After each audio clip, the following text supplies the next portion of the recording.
Assalamualaikum warahmatullahi wabarakatuh. Alhamdulillah pada hari ini kami dari kelompok 4 dalam mata kuliah manajemen perpajakan akan menjelaskan sedikit materi tentang menganalisis dan menghitung PPh pasal 21 wajib pajak orang pribadi karyawan tetap.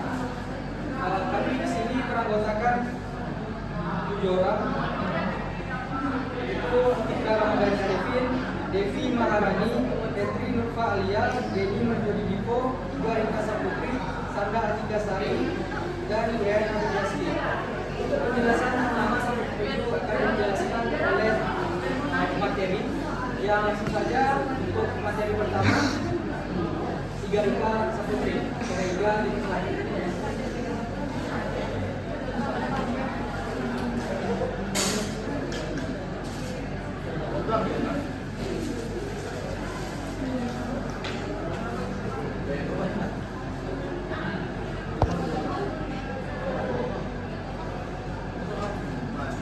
Pengertian PPh pasal 21 PPh adalah pajak yang dikenakan atas penghasilan berupa gaji, upah, honorarium, tunjangan dan pembayaran lain dengan nama apapun sehubungan dengan pekerjaan atau jabatan atau sebagai imbalan atas jasa. Dasar pengenaan dan pemotongan PPh pasal 21 yang pertama menghasilkan kena pajak yang berlaku bagi pegawai tetap, penerima pensiun berkala, pegawai tidak tetap yang berpenghasilan. Yang kedua, jumlah penghasilan yang melebihi Rp300.000 sehari. Yang ketiga, 50% dari jumlah penghasilan bruto yang berlaku bagi bukan pegawai. Yang keempat, jumlah penghasilan bruto yang berlaku bagi penerima penghasilan selain penerima penghasilan di atas. Yang kelima, dasar pengenaan dan pemotongan PPh pasal 26 adalah jumlah penghasilan bruto. Selanjutnya akan dijelaskan oleh Benny.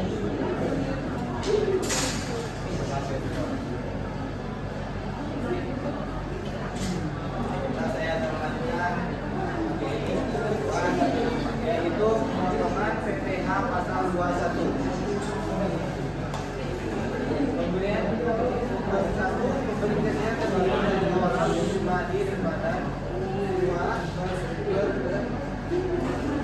bendahara pemerintahan baik pusat maupun daerah, dua dana pensiun sosial tenaga kerja atau BUMN, kelima badan yang membayar honorer, kelima orang yang melakukan kegiatan usaha dan dana penyelenggaraan kegiatan. Penerimaan penghasilan yang sudah dipotong PPh pasal 1 pejabat perwakilan dan diplomatik dan konsultan atau pejabat lain dari negara asing dan orang-orang yang dipromosikan kepada mereka yang bekerja pada mengambil yang kedua ditentukan oleh keputusan Menteri Keuangan sepanjang kekuatan negara Indonesia dan tidak menjalankan usaha atau kegiatan pekerjaan lain memperoleh penghasilan di Indonesia. Yang selanjutnya adalah menerima penghasilan yang dipotong PPh pasal 21. Satu, pegawai tetap. Dua, tenaga lepas atau sehubungan olahragawan,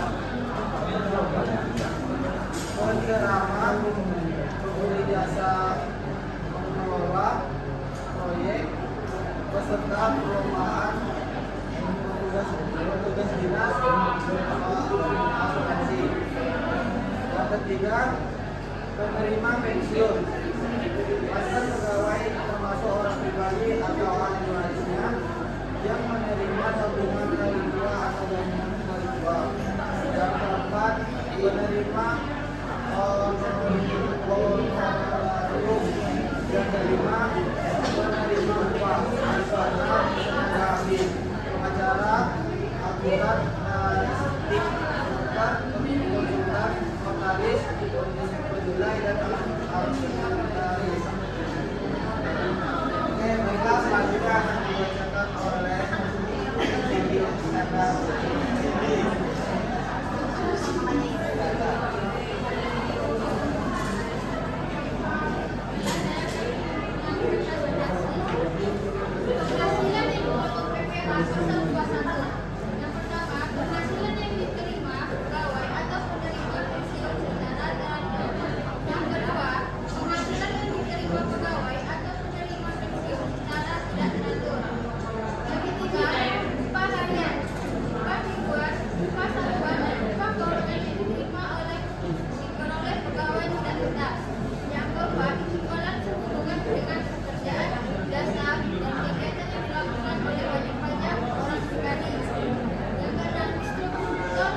Radio dipotong PPh pasal 21 dengan tarif 15% dari hasil brutto dan baiklah, selanjutnya akan dijelaskan oleh Devi Maharani. Selanjutnya ada nomor soal. Di sini Bapak Ahmad bekerja di PT Trans Kereta dengan gaji sebulan sebesar 4 juta rupiah. Perusahaan itu program BPJS sebesar 1% yang dibayar oleh perusahaan setiap bulannya. Bapak Ahmad membayar iuran pensiun sebesar 100.000. Dalam tahun yang bersangkutan menerima THR sebesar 1 bulan gaji. Berapa PPh pasal 21 yang dipotong setiap bulannya, dan hitunglah PPh pasal 21 bila menerima THR. Langkah pertama yaitu menghitung PPh pasal 21 atas gaji dan THR. Gaji yang diterima sebesar 4 juta dikali dengan 12 bulan hasilnya 48 juta. Sedangkan THR 1 bulan gaji sebesar 4 juta. Potongan BPJS yaitu 1% dikali 44 juta, yang mana hasilnya 40.000 1 bulannya dikali dengan 12 bulan dengan hasil 480. Maka gaji setahun, THR dan BPJS kita jumlahkan dengan penghasilan brutto setahunnya sejumlah 52.480. Selanjutnya akan dikenakan biaya pengurangan yaitu biaya jabatan sebesar 5% dikali dengan 52.480.000, hasilnya yaitu 2.624.000. Selanjutnya ada iuran pensiun yang dibayarkan setiap bulannya sebesar 100.000 dan dikalikan dengan jumlah 1 tahun yaitu 12 bulan, hasilnya 1.200.000. Maka jumlah total pengurangannya yaitu sebesar 3.824.000 rupiah. Total pengurangan tadi dikurangkan dengan penghasilan brutto setahun dengan penghasilan netto setahun yaitu 48.656.000. Selanjutnya ada penghasilan tidak kena pajak atau PTKP untuk wajib pajak sendiri sebesar 36 juta. Selanjutnya ada penghasilan kena pajak atau PKP sebesar 12.656.000. Maka penghasilan netto setahun dikurang dengan untuk wajib pajak sendiri sebesar 36 juta, hasilnya 12.656. Perhitungan PPh pasal 21 terhutang yaitu 5% dikali dengan penghasilan kena pajak atau PKP sebesar 12.656 dibagi dengan 12 bulan, maka hasilnya 632.800 dibagi dengan 12 hasilnya 52.733 perak. Dikembalikan dengan moderator. Baik, jadi itu adalah penjelasan atau pemaparan materi dari anggota kelompok 4 dalam mata kuliah manajemen kebijakan. Pada teman-teman sekalian yang ingin bertanya, silakan bertanya.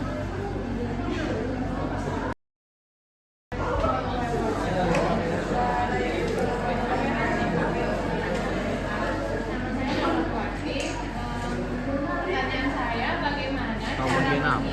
PPh Kau bagian apa? pasal 21 Kau bagian apa? untuk karyawan tetap yang memiliki penghasilan tambahan atau pekerjaan sampingan? Terima kasih. Kasih jualan selanjutnya yang bertanya. Sini.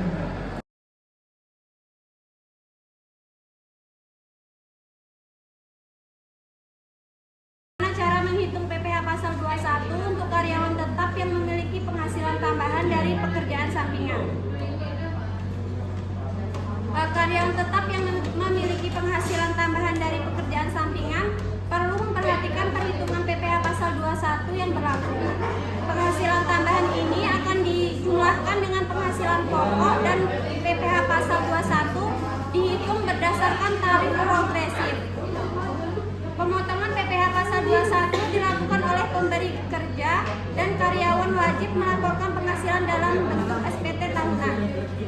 Untuk penentuan tarif progresif PPh pasal 21 di mana penghasilan 60 juta per tahun dikenakan potongan 5%, penghasilan 60 juta sampai 250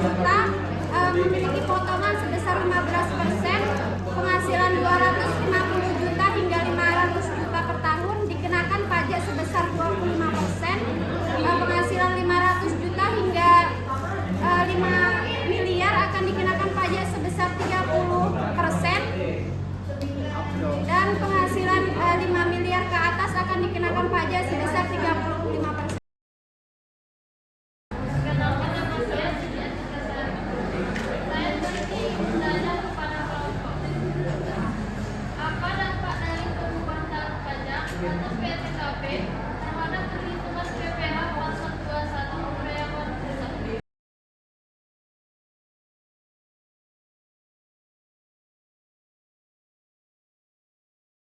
Pertanyaannya yaitu apa dampak dari perubahan tarif pajak atau PTKP terhadap perhitungan PPh pasal 21 karyawan tetap? Jawabannya, dampak dari perubahan tarif pajak atau PTKP terhadap perhitungan PPh pasal 21 karyawan tetap ada beberapa. Yang pertama itu dampak pada jumlah pajak terutang. Perubahan tarif pajak. Tarif pajak progresif langsung mempengaruhi jumlah pajak yang harus dibayar karyawan. Jika tarif pajak diturunkan, pajak terutang menjadi lebih kecil sehingga penghasilan bersih karyawan meningkat. Sebaliknya, kenaikan tarif pajak akan meningkat beban pajak karyawan. Yang kedua itu ada perubahan PTKP. PTKP menentukan batas penghasilan yang tidak dikenai pajak jika PTKP naik.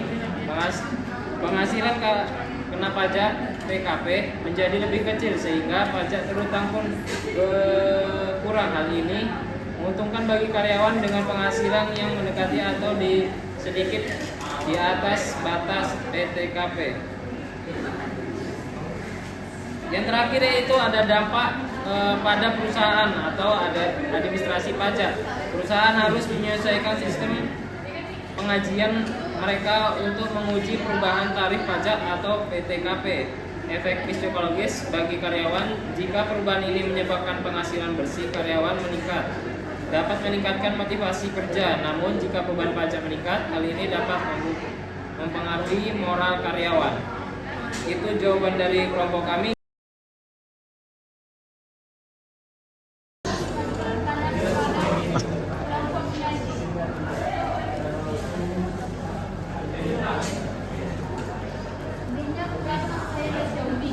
Pertanyaannya, dalam waktu saja PTKP dapat berubah selama 1 tahun saja, dan bagaimana cara melakukan penyesuaiannya?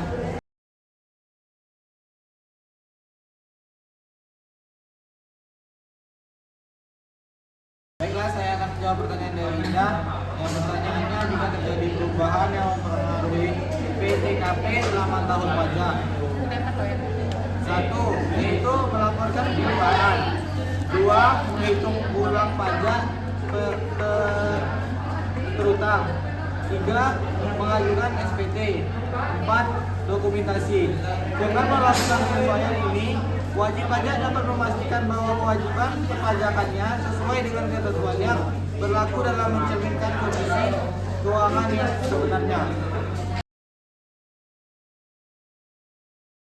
Jika terdapat kesalahan perhitungan saksi dalam STP, upaya apa yang bisa dilakukan wajib pajak terhadap kesalahan tersebut?